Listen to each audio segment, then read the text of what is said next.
अजीज दोस्तों और बुजुर्गों, मेरी आपसे गुजारिश है कि मुत्तहिद रहिए, अपने वोट का सही इस्तेमाल करिए, डरने और घबराने की जरूरत नहीं है।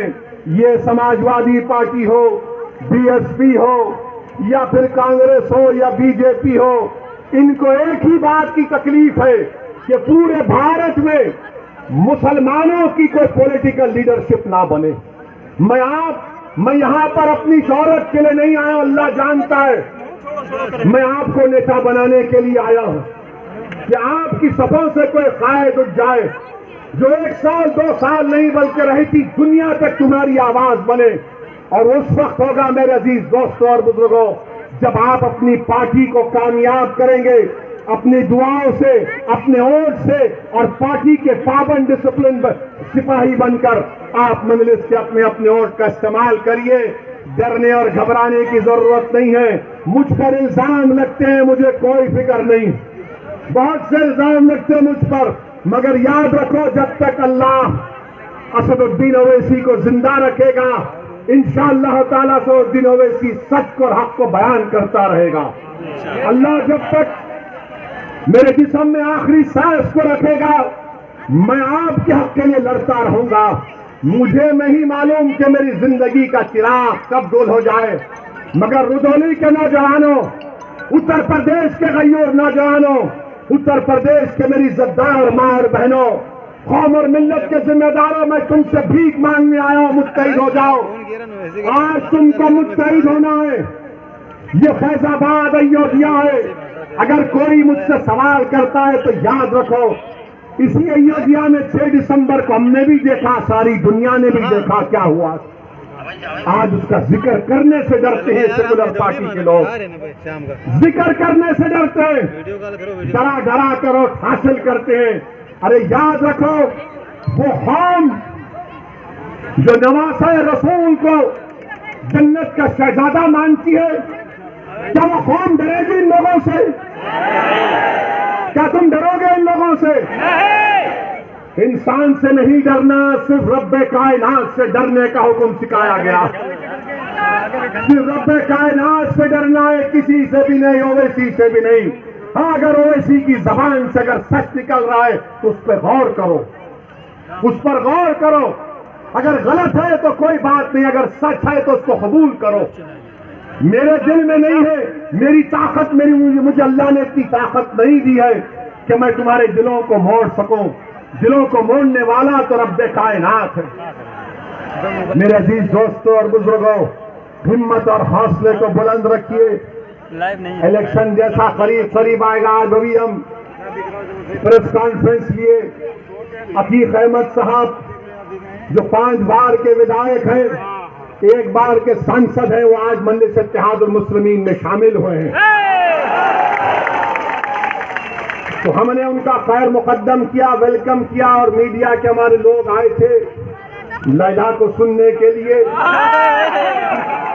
तो हम उनके सवाल करने से पहले उनको बता दिया कि भाई साहब, आप सवाल मत करिए, आपके दिल में जो जवाब है वो हम आपको बता ही देते हैं। हमने उनसे कहा कि बीजेपी उत्तर प्रदेश के जो एमएलए हैं, 37% बीजेपी के एमएलए के ऊपर क्रिमिनल केसेस हैं। 37%। हमने कहा 116 एमपी बीजेपी के उनका भी केस है। और फिर हमने उनको ये भी बता दिया, ये शुरू हो जाते, देखो बाहुबली को ला लिए, फुला को ला लिए।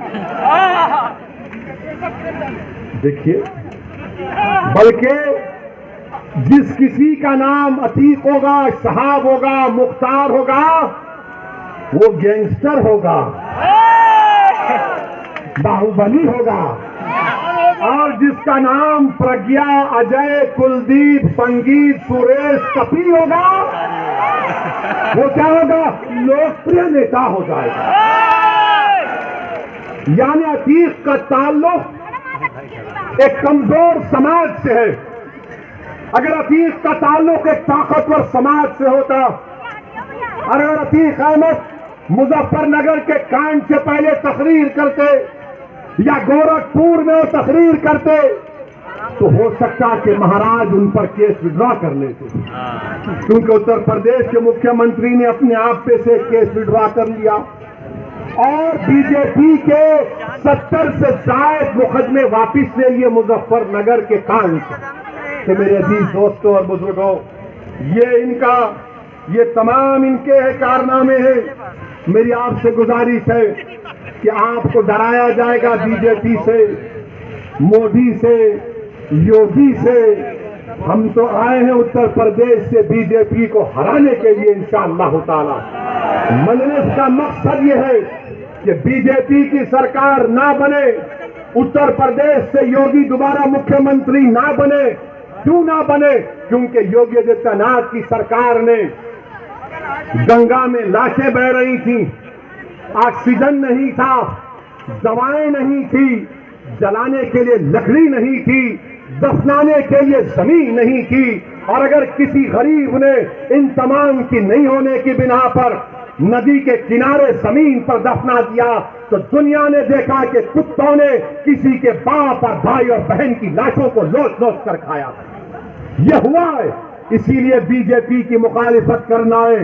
मजलिस के हक में अपने वोट का इस्तेमाल करिए, मजलिस को कामयाब करिए। यह सेकुलरिज्म की कामयाबी होगी।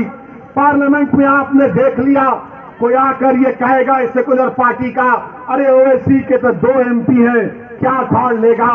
अरे भारत की पार्लियामेंट देखती है कसरुद्दीन ओवैसी के साथ इम्तियाज जलील है, दूसरी तरफ मोदी के 300 है, मगर जब एक तुम्हारा भाई टोपी और दाढ़ी के साथ खड़ा हो जाता है तो 300 में दर्द शुरू हो जाता है। और हम किसी मजहब के खिलाफ नहीं बोले, आज तक ना बोलेंगे इंशाअल्लाह ताला। मैं तो मिसाल दिया कि अशफाकुल्लाह की और बिस्मिल की मिसाल आपको दिया, मगर याद रखो ये लोग क्या बोलते कि मिल जाओ, मिल लेंगे, दिल मिले हुए मगर हिस्सेदारी चाहिए। 19% यादव है, 19% मुसलमान है, 9 या 10% यादव है, मगर मुख्यमंत्री आपका ही बनेगा और हमको चपरासी की भी नौकरी नहीं मिलेगी, हमारे बच्चों को स्कूल नहीं मिलेगा, वो ओवरब्रिज नहीं बनेगा, कुछ नहीं बनेगा।